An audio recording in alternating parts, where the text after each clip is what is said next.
Hello good evening students. रोजगार with Poonam channel पे आप सभी का स्वागत है। कैसे हो बच्चों सब? उम्मीद है अच्छे हो गए और अपनी पढ़ाई अच्छे से कर रहे हो गए। अब आपका स्टेट का एग्जाम भी पास में आ गया, बहुत कम दिन बच गए हैं। थोड़ी सी अपनी स्ट्रेटजी बनाओ कि हमें किस टाइप से पढ़ना है और कौन से सब्जेक्ट को कितना टाइम देना है। अब इन चीज़ों पे थोड़ा विशेष ध्यान देने की जरूरत आप लोगों को।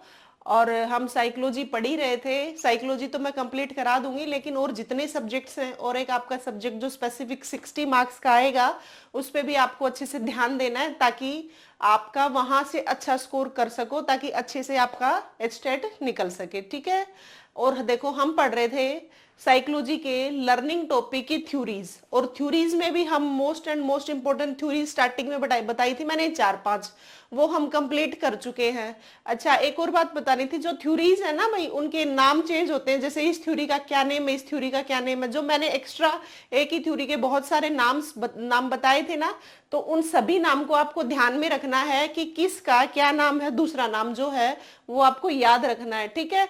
अच्छा, और हम पढ़ रहे थे जो इंपॉर्टेंट सारी थ्योरीज हो चुकी थी। आज ऐसे ही हमारी एक और इंपॉर्टेंट थ्योरी रहती है, क्लासिकल कंडीशनिंग थ्योरी। मैंने आपको बीच में कुछ नेम्स बताए बस थ्योरीज के, उनमें सिर्फ आपको लास्ट जो क्लास में ली थी मैंने, जो क्लास उसमें मैंने आपको जो थ्योरीज बताई थी, उन थ्योरीज में सिर्फ आपको ये थ्योरी किसकी है, क्या नाम है इसका, इसमें कौन सा एक्सपेरिमेंट हुआ था या कौन सा एग्जाम्पल है, आपको उनमें बस यही बात याद रखनी है। और जो स्टार्टिंग की 3-4 थी वो इंपॉर्टेंट थ्योरी थी, क्योंकि वो बार बार आपके एग्जाम्स में आ रही है ना। अच्छा, आज वैसे ही मैंने एक जो स्टार्टिंग की 3-4 थी, वैसे ही मैंने एक थ्योरी बीच में छोड़ दी थी। मैंने सोचा था लास्ट में कराऊंगी, ताकि थोड़ी सी उस पर और बच्चे ध्यान दें। हमारी कल की क्लास में लर्निंग का टॉपिक कंप्लीट हो जाएगा, फिर हमारे छोटे छोटे टॉपिक्स बचेंगे जिसमें ज्यादा क्लासेस नहीं लगेंगी, और आपका 2-3 दिसंबर तक कंप्लीट हो जाएगा बच्चों। और देखो मैं 2-3 दिन क्लास नहीं ले पाई थी, कुछ मिस हैपनिंग हो गई थी घर में, इस वजह से 2 दिन क्लास नहीं हुई। बाकी अब रेगुलर क्लास लगेगी आपकी। ठीक है। अच्छा देखो, हम लर्निंग टॉपिक में आज नेक्स्ट थ्योरी पढ़ते हैं, और नेक्स्ट थ्योरी का नाम है classical conditioning theory. Classical conditioning theory.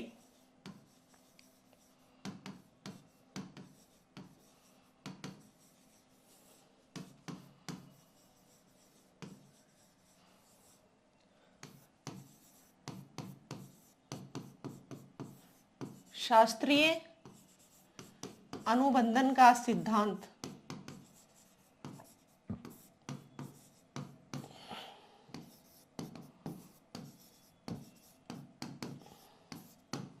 देखो, क्लासिकल कंडीशनिंग थ्योरी, ये एक जाने माने साइकोलॉजिस्ट थे। जाने माने मैं क्यों कह रही हूं, देखो पहले तो ये थ्योरी किसने दी, वो साइकोलॉजिस्ट नाम जानो, वो दी थी पावलोव ने। किसने दी थी? पावलोव ने। तो आपके कई बार क्वेश्चन आता है क्लासिकल कंडीशनिंग थ्योरी किसकी है, तो आपको याद रखना है क्लासिकल कंडीशनिंग थ्योरी है पावलोव की। ठीक है।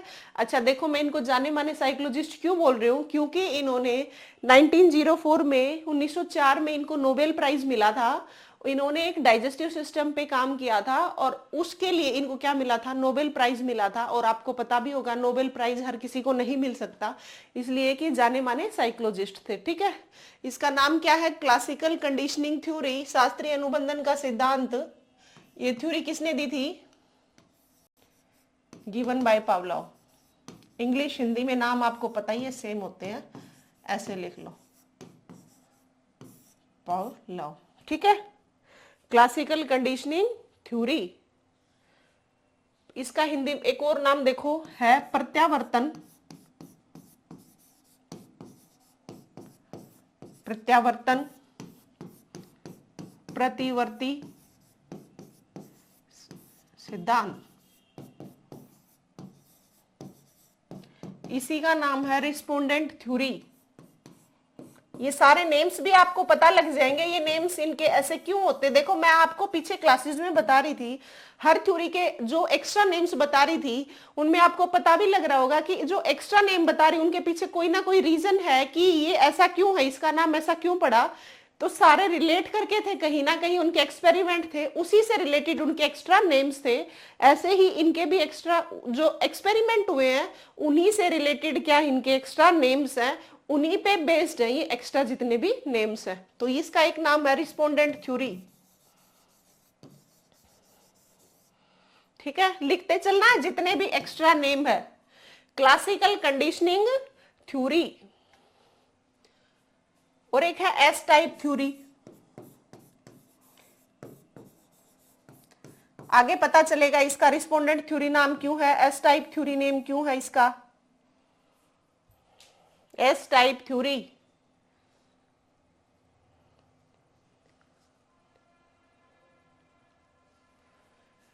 एक और नेम है इसका रिलेटेड रिएक्शन थ्योरी। रिलेटेड, ये सारे नाम आपको याद रखने हैं।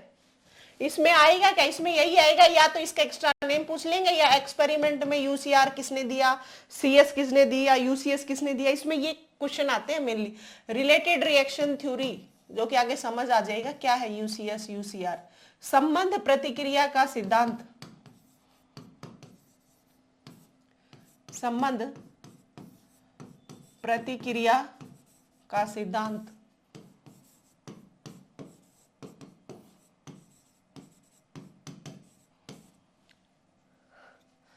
देखो एक बार मैंने क्या लिखा था, प्रत्यावर्तन प्रतिवर्ती अनुबंधन का सिद्धांत है ये, यहाँ पे अनुबंधन भी आएगा। ठीक है, देखो एक बार इसके नेम देखो, क्लासिकल कंडीशनिंग थ्योरी।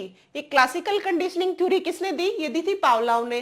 ठीक है, इसका एक्स्ट्रा नेम देखो, गिवन बाय पावलोव। शास्त्रीय, हिंदी में इसका नाम है शास्त्रीय अनुबंधन का सिद्धांत। प्रत्यावर्तन प्रतिवर्ती अनुबंधन का सिद्धांत। ठीक है, respondent theory, S type theory, ये सभी क्या है इसके नेम्स है। और एक इसका नेम है रिलेटेड रिएक्शन थ्योरी, संबंध प्रतिक्रिया का सिद्धांत। उम्मीद है मेरे साथ के साथ आप उतार रहे होगे। नोटबुक में नोट डाउन जरूर करना, आपको नोट्स जरूर बनाने हैं।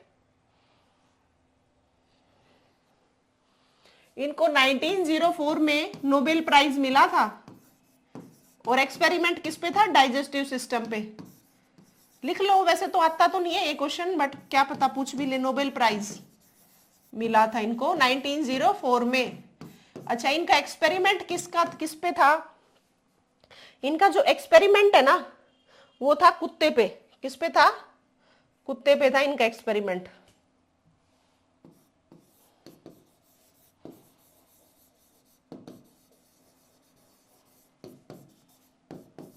इन्होंने क्या किया था, कुत्ते पे प्रयोग किया था। देखो कैसे किया था, जो ये नेम्स हैं इनके एक्स्ट्रा नेम क्यों हुए, कौन कौन सा कैसे रिलेट कर रहा है, ये एक्सपेरिमेंट से आपको पता लग जाएगा कि ये अदर्स नेम है, ये कैसे कि किस बेस्ड है। मतलब कुत्ते पे जो प्रयोग किया ना, जैसे उसने एक्सपेरिमेंट किया उससे रिलेटेड है अदर नेम, तो आपको पता लगेगा कुत्ते पर प्रयोग किया था। देखो क्या था एक्सपेरिमेंट, एक बार लिख लो ये बात, फिर समझाती हूं मैं आपको कुत्ते पे प्रयोग क्या था उसका।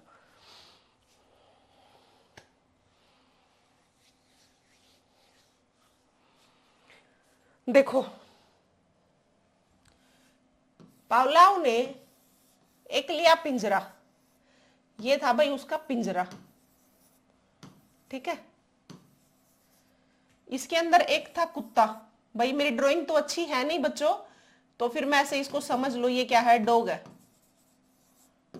ये डॉग मान लो इसको। ठीक है, अच्छा यहां पे थी एक बेल, क्या थी यहां पे, ये बेल, घंटी। कैसे था इनका, क्या था, एक था पिंजरा, पिंजरे में क्या किया, बंद किया कुत्ते को, और ऊपर लगा दी घंटी। ठीक है, एक ली बाउल, जिसमें क्या रखा, यहां पे इसके अंदर क्या रखा, बाउल में, कटोरे में क्या रखा, कटोरा कटोरी कुछ भी मान लो, इसके अंदर जो रखा, इसके अंदर रखा है खाना। ठीक है, ये यहां लार टपकाएगा, देखो कैसे टपकाएगा। अब इस एक्सपेरिमेंट को आप समझो, पावलोव ने क्या बताया, पावलोव बता रहे हैं, उन्होंने पहले तो क्या लिया, एक पिंजरा लिया, पिंजरे में क्या किया, कुत्ते को बंद किया, कुत्ते को बंद करके पिंजरे में ऊपर क्या लगा दी, बेल लगा दी, घंटी लगा दी, और नीचे सामने क्या रख दिया, कटोरा रख दिया, बाउल रख दिया, तो बाउल में क्या रख दिया, खाना रख दिया। देखो उनका एक्सपेरिमेंट क्या था, वो है ना, जैसे ही घंटी बजाते हैं तो कुत्ता जो है पिंजरे में बाहर मुंह निकाल के, उसको खाना दिख रहा है, तो क्या कर रहा है, लार टपका रहा है। आपने भी देखा होगा कि आपने क्या, सभी के साथ ऐसा होता है, हमें जब कोई हमारी फेवरेट चीज आ जाती है तो हमारी क्या खुद की भी लार टपकनी शुरू हो जाती है ना, कि लगता है हाँ कि ये हम खा ले, ये चीज होती है ना। ऐसे ही कुत्ते के साथ हुआ। कुत्ता पिंजरे में, कुत्ता बाहर तो निकल नहीं सकता, तो वो क्या कर सकता, वो सिर्फ लार टपका सकता और तो कुछ कर ही नहीं सकता। तो जब भी घंटी बज रही थी तो कुत्ते के आगे क्या लाया जा रहा था, खाना लाया जा रहा था। फिर नेक्स्ट डे फिर किया, जैसे ही घंटी बजाई कुत्ते के आगे क्या रख दिया, खाना रख दिया। कुछ दिनों तक ऐसा ही किया पावलोव ने कि घंटी बजाई और कुत्ते के आगे क्या रख रहे थे, खाना रख रहे थे।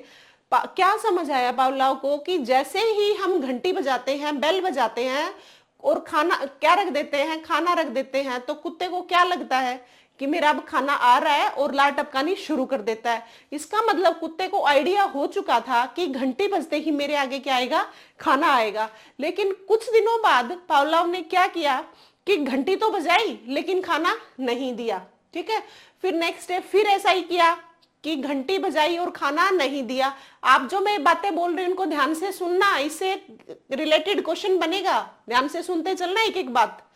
फिर क्या किया, कुत्ते ने घंटी बजा रहे और खाना नहीं दे रहे, तो उसको कुत्ते को क्या समझ आ गया कि अब मुझे खाना नहीं मिलने वाला।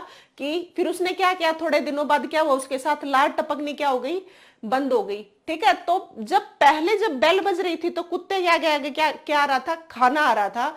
जब कुत्ते के आगे खाना आ रहा था उसको तो क्या कर रहा था, वो उसको समझ रहा था, तो लार टपक रही थी खाने को देख के। लेकिन उसको वो हैबिट बन चुकी थी ना, तो हैबिट बनने के बाद भी साइकोलॉजिस्ट ने क्या किया था, पावलोव ने बेल बजा रहे थे, बेल को बजाते ही खाना नहीं रख रहे थे, तो उसको थोड़े दिनों बाद जब रोज ये प्रोसेस की गई तो थोड़े दिनों बाद उनको क्या समझ आ गया कुत्ते को कि अब मुझे खाना नहीं मिलेगा। तो अब यहाँ पे देखो, जब वो खाने को देख के लार टपका रहा है, इसका मतलब खाना क्या है उसके लिए, स्टिमुलस है। ठीक है, और देखो बेल बजाते ही एक्टिव हो रहा है कि वो लार टपकानी शुरू कर देता है, जबकि लास्ट में तो साइकोलॉजिस्ट को खाना दे ही नहीं रहे, पावलोव ने खाना दिया ही नहीं, तो भी वो लार टपका रहा था। लेकिन थोड़े दिनों बाद उसने लार टपकानी बंद कर दी। तो लेकिन बेल उसके लिए क्या हुई, स्टिमुलस हुई। तो खाना भी उसके लिए स्टिमुलस हुआ और बेल जो बज रही थी वो भी क्या हुई, उसके लिए स्टिमुलस का, उद्दीपक का काम कर रही है। अब देखो आगे बात, जो वो लार टपका रहा है ना, वो रिस्पॉन्स का काम कर रहा है, रिस्पोंडेंट का काम कर रहा है। क्यों, क्योंकि जब खाना दिख रहा है और उसकी लार टपक रही, इसका मतलब उसकी अनुक्रिया हो रही है ना, प्रतिक्रिया हो रही है ना उसको, उस चीज को देख के। तो लार का टपकना क्या है, लार का टपकना है रिस्पॉन्स। तो उम्मीद है मुझे, मैंने जो अक्षर बोले हैं आपने अपने दिमाग में इनको सेट कर लिया होगा, इसको एक्सपेरिमेंट को आपने समझा होगा। अब देखो इसे क्वेश्चन किस टाइप से आता है वो आपको देखना, एक बार ये बना लो, पिंजरा बना लो, पिंजरे में कुत्ता बनाना है आपको, ऊपर बेल है, इधर खाना है, और क्या लिखना है आपको लिखना है जब पावलोव ने शुरू में घंटी बजाई, घंटी बजाते ही उसके आगे खाना रख रहे थे, तो रोज उसने प्रोसेस देखी तो कुत्ते को समझ आ गया कि बेल बजते ही मेरा खाना आएगा। तो कुत्ता क्या करता था, खाने को देख के लार टपकाता था। लेकिन कुछ दिनों बाद पावलोव ने क्या किया, कुत्ते को देख के बेल तो बजाई लेकिन खाना नहीं दिया।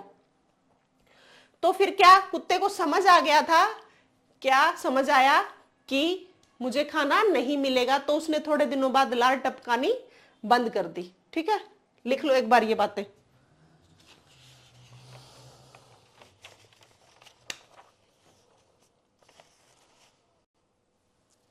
अब देखो इसमें, यहां पे जो घंटी है, एक तो यहां पे तीन ही चीजें काम कर रही हैं, घंटी काम कर रही है, खाना काम कर रहा है और लार टपकाना, लार काम कर रही है। तीन ही चीजें काम कर रही है ना यहाँ पे। घंटी बजी, खाना आया, उसने लार टपकाई, फिर घंटी बजी, खाना नहीं दिया लेकिन लार फिर भी टपकाता रहा। कुछ दिनों बाद कुत्ते को समझ आ गया और लार टपकानी क्या कर दी, बंद कर दी। अब देखो घंटी क्या है, यहाँ पे उद्दीपक का काम कर रहा है और खाना भी यहाँ पे क्या कर रहा है, खाने की वजह से लार टपक रही है ना, तो खाना भी यहाँ पे उद्दीपक का काम कर रहा है। और लार यहां पे क्या कर रही है, लार यहां पे प्रतिक्रिया का काम कर रही है। अनुक्रिया लगा लो, प्रतिक्रिया लगा लो, इसी का नाम है लार का। ठीक है, उद्दीपक मतलब स्टिमुलस। देखो नेक्स्ट पेज पे समझो एक बार आप, देखो यहां पे है तीन चीजें, घंटी, खाना और लार। जो घंटी है वो उद्दीपक का काम कर रही है, क्योंकि उद्दीपक को देख के उसके लार मुंह में लार आ रही है। खाना खाने को देख के या घंटी बजते ही लार आ रही थी ना, तो ये भी उद्दीपक है। और ये है अनुक्रिया बोल दो या प्रतिक्रिया बोल दो, अनुक्रिया या प्रतिक्रिया एक ही नाम है, ठीक है। अब देखो ये जो उद्दीपक है इसको क्या बोल रहे हैं हम इंग्लिश में? स्टिमुलस। ये भी क्या है? स्टिमुलस। और स्टिमुलस LUS, ये क्या है? रिस्पॉन्स, ठीक है। देखो फिर ये स्टिमुलस है ना और खाना है तो दोनों उद्दीपक, लेकिन जो खाना है ना वो हमारे साथ भी ऐसा होता है। ये लार टपकना एक नेचुरल प्रोसेस है, स्वाभाविक बात है। लेकिन जो घंटी बज के लार आ रही है ना, तो वो नेचुरल प्रोसेस नहीं है, वो सिर्फ उसकी हैबिट बन चुकी है खाने को देख के। इसीलिए स्टिमुलस का तो काम कर रहा है, लेकिन ये अननेचुरल है, अस्वाभाविक है। तो इसीलिए जो घंटी है ये क्या है? अस्वाभाविक है, मतलब अननेचुरल है, अस्वाभाविक। और ये क्या हुई? नेचुरल प्रोसेस होगी ना, स्वाभाविक, क्योंकि भाई सभी के अच्छे खाने को देख के, तो स्वादिष्ट खाने को देख के तो सभी के मन में लार आती है ना, लार मन में नहीं मुंह में, ठीक है। ये क्या हुआ? ये स्वाभाविक हो गया ये भी। और लार पता ही आपको रिस्पॉन्स का काम कर रही है। ये तीनों बातें लिखो, इंपॉर्टेंट है, मैं बताऊंगी क्यों लिखी है मैंने ये बातें।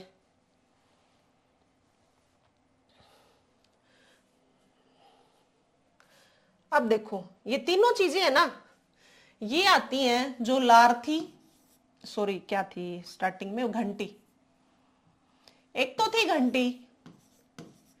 ध्यान से सुनना, ये बातें बहुत बच्चों को समझ नहीं आती है, एक बार में ही ध्यान से सुन लोगे तो समझ आ जाएगी, नहीं फिर ऐसे ही चलता है ये। और इसमें यही बातें पूछते हैं, आपके एग्जाम में आती है, बातें लिख रही हूं मैं। देखो एक तो बातें आती है, एक्सपेरिमेंट किसने दिया, पढ़ लिया तुमने कि किसने दिया? पावलोव ने दिया। अब ये जो क्वेश्चन है यहां से बनेगा, यहाँ पे घंटी क्या काम कर रही है? यहाँ पे घंटी काम कर रही है अनकंडीशनल, मतलब कोई कंडीशन नहीं है, ठीक है। अगर आप बेल बजा रहे हो या मन मर्जी है ना भी बजाओ, तो ये क्या होगी? अनकंडीशनल। लेकिन खाने को देख के लार आना, ये क्या है? खाना क्या हुआ? सॉरी ये कंडीशन है, गलत लिख दिया भाई, सॉरी।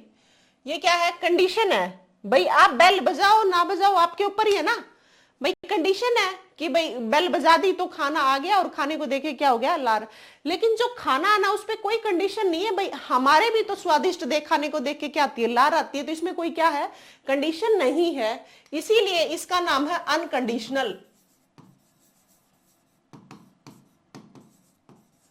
अनकंडीशनल, ठीक है। लिखो घंटी है आपकी क्या? खाना है आपका अनकंडीशनल, और घंटी है आपकी क्या है? कंडीशनल, ठीक है। और जो लार आ रही है इस पे भी कोई कंडीशन नहीं है भाई, ऑटोमेटिक आ रही है, ये भी क्या है? अनकंडीशनल। अब पता चला ये मैंने क्या बातें लिखी हैं? एक बार लिखो फिर बताती हूं। और जब कंडीशन है, मैंने क्या बताया था? ये स्टिमुलस है ना? क्या है? क्या बन गया? कंडीशनल स्टिमुलस, ठीक है। देखो कंडीशनल मतलब C और स्टिमुलस मतलब S। ये मैं क्यों लिखा? ध्यान से सुनना। ये बन गया CS। ये क्या है? अनकंडीशनल। मैंने बताया था खाना किसका काम कर रहा है? स्टिमुलस का। तो ये क्या हो गया? Unconditional stimulus. और मैंने बताया आपको लार क्या है? लार क्या है? रिस्पॉन्स का काम। तो अनकंडीशनल क्या होगी? रिस्पॉन्स। उम्मीद कर रही हूं मैं आपसे कि समझ आ रहा है आपको, क्योंकि मैं बहुत आसानी से बता रही हूं आपको ये क्या क्यों नाम है। घंटी बताई, कंडीशन है भाई घंटी का कि हम बजा रहे ना भी बजाएं। लेकिन जब खाना है उससे लार आना, खाना क्या हुआ? अनकंडीशनल। और ये क्या पे क्या है? कंडीशन। तो और लार आना भी, मुंह में लार आ रही है किसी स्वादिष्ट खाने को या भूखे को खाना मिल जाए तो लार आती है, तो वो भी वहां पे लार आना क्या है? अनकंडीशनल। ये दोनों किसका काम कर रहे थे? स्टिमुलस का। तो मैंने नाम लिख दिया स्टिमुलस। जो लार आ रही थी वो क्या बताया मैंने? रिस्पॉन्स। तो ये मैंने तीनों नाम लिख दिए। कंडीशनल इसकी फुल फॉर्म होगी, अब देखो अनकंडीशनल की क्या होगी? UCS, हो गया। अब यहाँ पे अन का ये और कंडीशनल C और ये R। अब क्वेश्चन आता है, अब क्वेश्चन ये आता है कि CS क्या है और UCS क्या है और UCR क्या है? मैं ये बताना चाह रही थी, इसलिए आपको ये समझा रही थी। ठीक है, अब देखो CS क्या है, यहाँ पे CS है हमारी घंटी, कंडीशनल कंडीशनल क्या है, स्टिमुलस। UCS क्या है, यही पूछते हैं, CS क्या है, UCS क्या है और UCR क्या है। ध्यान से सुनते चलना बच्चों, बिल्कुल धीरे धीरे थोड़ी थोड़ी करके आपको बातें समझा रही, थोड़ा थोड़ा। ठीक है, ज्यादा स्पीड से नहीं पढ़ा रही, ध्यान से बस सुनते चलना, समझ आ जाएगा आराम से, कोई दिक्कत आने वाली है ही नहीं। CS क्या बन गया, घंटी। UCS अनकंडीशनल स्टिमुलस, ये क्या है, कोई कंडीशन नहीं है, खाना। और रिस्पॉन्स क्या कर रहे हैं, तो ये क्या है, UCR क्या है, लार है। तो क्वेश्चन आता है आपके एग्जाम में, CS क्या है, UCS क्या है और UCR क्या है। अब उम्मीद करूंगी मैं आपको सभी ये पता चल गया हो गया, CS क्या है, UCS क्या है और UCR क्या है। अब देख लो भी, मैंने बहुत धीरे धीरे बताई आपको, लेकिन एक बार ध्यान से इसको देख लो और उतार लो, इसको नोटबुक में नोट डाउन कर लो।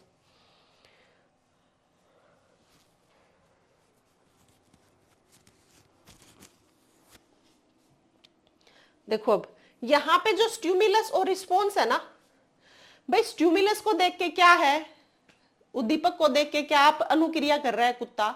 S और R सिद्धांत जो मैंने बताया है ना, पीछे लिखा था SR थ्योरी, इसीलिए इसका नाम है SR थ्योरी, कि स्टिमुलस को देख के क्या कर रहा है, वो रिस्पॉन्स कर रहा है।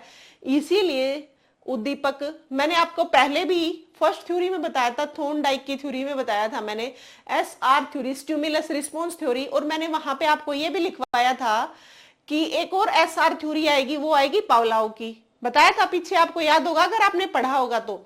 ठीक है, जो SR थ्योरी वहां पे भी बोला था, SR थ्योरी यहां पे भी बोला था, तो देख लो वो भी थी और ये भी थी। ठीक है, ये SR थ्योरी कैसे है और वो SR थ्योरी कैसे थी वो हमने पढ़ ली थी, और ये SR थ्योरी कैसे है ये हमने अब पढ़ ली है। ठीक है, एक बार उतारो, SR थ्योरी में कंफ्यूजन रहेगा वो भी आपका क्लियर कर देती हूँ, एक बार इसको उतार लो आप।